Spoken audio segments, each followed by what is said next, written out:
I don't understand why they keep just literally jobbing Drew out.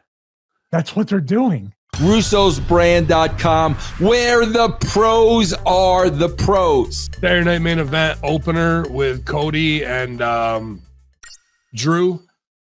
Again, unbelievably head scratching why Drew is just going under, and what is next for Drew, a guy who is on the Highlander, who should be a top star, who should be getting built a certain way right now. And is this a case of, oh, we're going to drive you down because on the outside you're going to think you're over, and we're going to let you know you're still not the guy here because we don't believe it, even though you look like the most believable wrestler we have on the roster. And then I'm watching this match, and it's two OVW guys, and you can just see the difference in the work compared to everybody who comes out of NXT, the safety, the quality. But even then, Cody is running into the corner, and I didn't think it was a babyface sell because there was no real heat on the knee. To me, it looked like his kneecap slipped. I don't know if you've ever had that feeling. I've only had it twice, once in the ring and once on a football field, but it's weird when your kneecap like opens like a door and snaps back a little bit and everything goes down and hyperextends, whatever ligaments and tendons are there, like an ankle roll. And he runs in the corner, and it doesn't seem like a work. It seems pretty shoot. He even has to come back off his second rope cutter gimmick off of one leg. I just think that's one of those things where it doesn't, you can get injured on anything from compounding bumps. And he took a step and his leg just shifted. I don't think he blew anything out, but it was a scary second there for a minute. Your thoughts on what to do with Drew, where Drew's mind's at right now, and a lot of like hardcores just want to shit on Cody. Like, this is why the house is down. This guy can't draw. Cody's a draw, dude. And anybody can be champion if you put the right story on them. Yeah, I agree with all that. Drew, the first thing I thought of was, and I don't know how you do it because he put Cody over, would have put him right back in there with Punk and continue the storyline since Seth is injured. Now they got this vision thing with Logan Paul. It's kind of forced to keep it connected with Punk, Seth, and all those guys.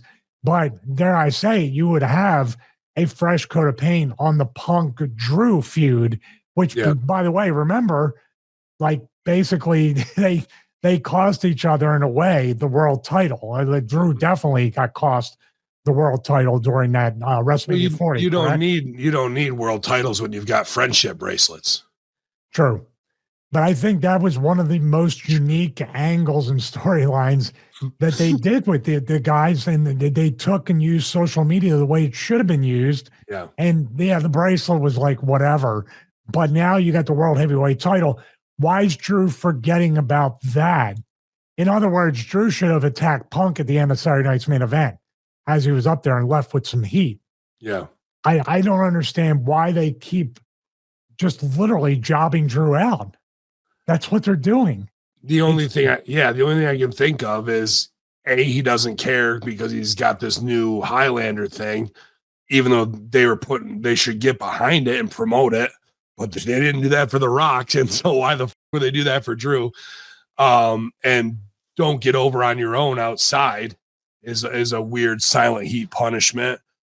So maybe they're having him lose so he can go shoot the next season already. Like something's coming up, like, we'll get you through Royal Rumble. And then after that, you can go shoot your next season of whatever you need to do. So maybe, then, you should have just injured Cody. If his knee was really kind of screwed up, it should have been a no contest and Drew got suspended indefinitely. Sure. But he didn't even work heat on the knee, which made me think it was a shoot. Well, I was going to say then attack Punk after that. Andrew Punk can take him out. And then you said, well, you cost, once again, are we going to have to vacate the world title? It's your fault, Drew. We got to prevent this in the future. You're suspended indefinitely. That gets Drew out of there. He leaves with heat. They kind of make you forget he did a job earlier in the night. And now Punk can wait for him to come back in order to fight him if he comes back before Seth or after. Then he comes back at Royal Rumble with a sword and just starts cutting guys' heads off in gorilla position. Yeah, I mean, where Chad Gable won a match after he got killed. Yeah, so, it'll be yeah. great. He can be like the headless horseman when he comes back. Headless 4 horsemen points. Yeah. So that was the kickoff. I was happy for both those guys. I think they're phenomenal workers, and to see the marks have their ridiculous opinions of who is and isn't a draw is asinine. Not a ton other to, well, I guess Jade Cargill going over on Tiffy, really squashing her. And I talked with Rip about this Monday Locker Room, I believe 2 weeks ago or a week ago. You know, if you have somebody who's green, who's super impressive, put the belt on them because they don't have character. However, you have to have competent heels to work around them to get good performances out of them in short matches. Goldberg, 101, right? But Jade is a heel. So how do we have competent baby faces to work around the heel? You know, it's just not gonna, it was not the right choice. And this girl wants to be comic book loved, wants to be viewed as a superhero, not a super villain. Storm of the X-Men was a baby face, if I'm not wrong. I don't like comic book shit. I think it's dumb.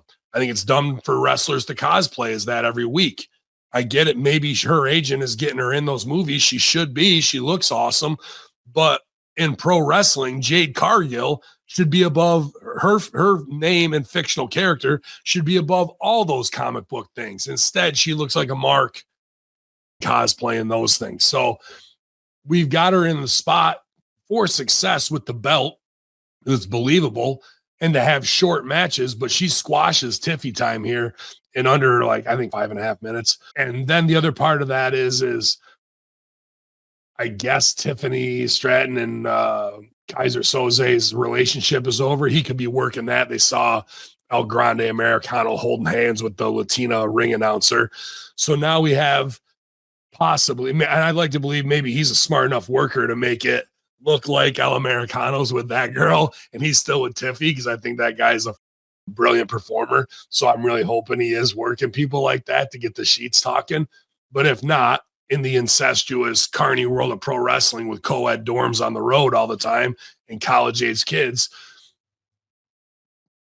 is that a punishment for Tiffy to get squashed like that so they can test her to go, oh, you want to shit where you eat?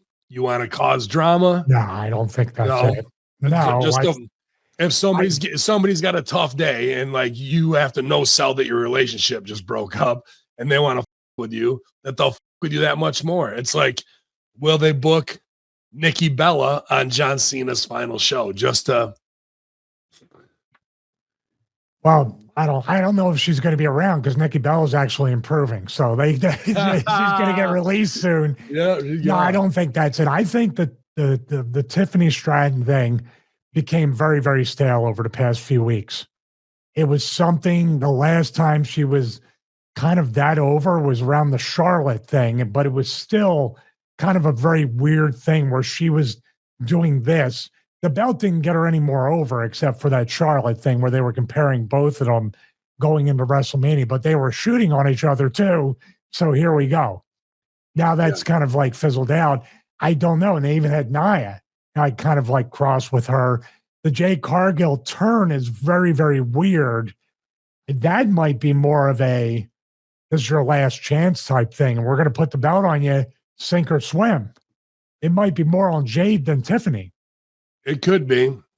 It definitely could be that. They don't know what they're doing. That's the simple part of it. They don't know what they're doing. Belts don't. I got a question on my Cameo, like, why don't belts mean anything anymore? And I go, I gave my Savage blueprint is the blueprint to get yourself into the main event and stay in the main event. Do you agree? 100%. You have to start off slow. You get that personal storyline like we had with George the Animal Steel. By the way, your favorite word, callback. Yeah. Then IC title wins that. Then Steamboat chases. Then the title match becomes a personal issue because of the ring bell. Yeah. Guess who's coming out of WrestleMania 3 to cause the finish? George the Animal Steel. Guess what happens after that? Oh, the office looks at Savage and says, my God, we can put him in the upper main event or world title picture because the test was carrying that IC belt. Yep. And how many years did he get out of that world title picture? almost forever up until WrestleMania 10, where he had Crush. But they were trying to call him off at that had point. Emotion. The belt had emotion tied to it. The belt had the number one thing they ignore every single time when it comes to being a champion: the money. The money. Yep. Everybody looks like a mark. You talked about Jay Cargill. Nobody ever mentions they're doing this to make enough money so they'll never have to work again. Their children, grandchildren, great-grandchildren. That's the idea.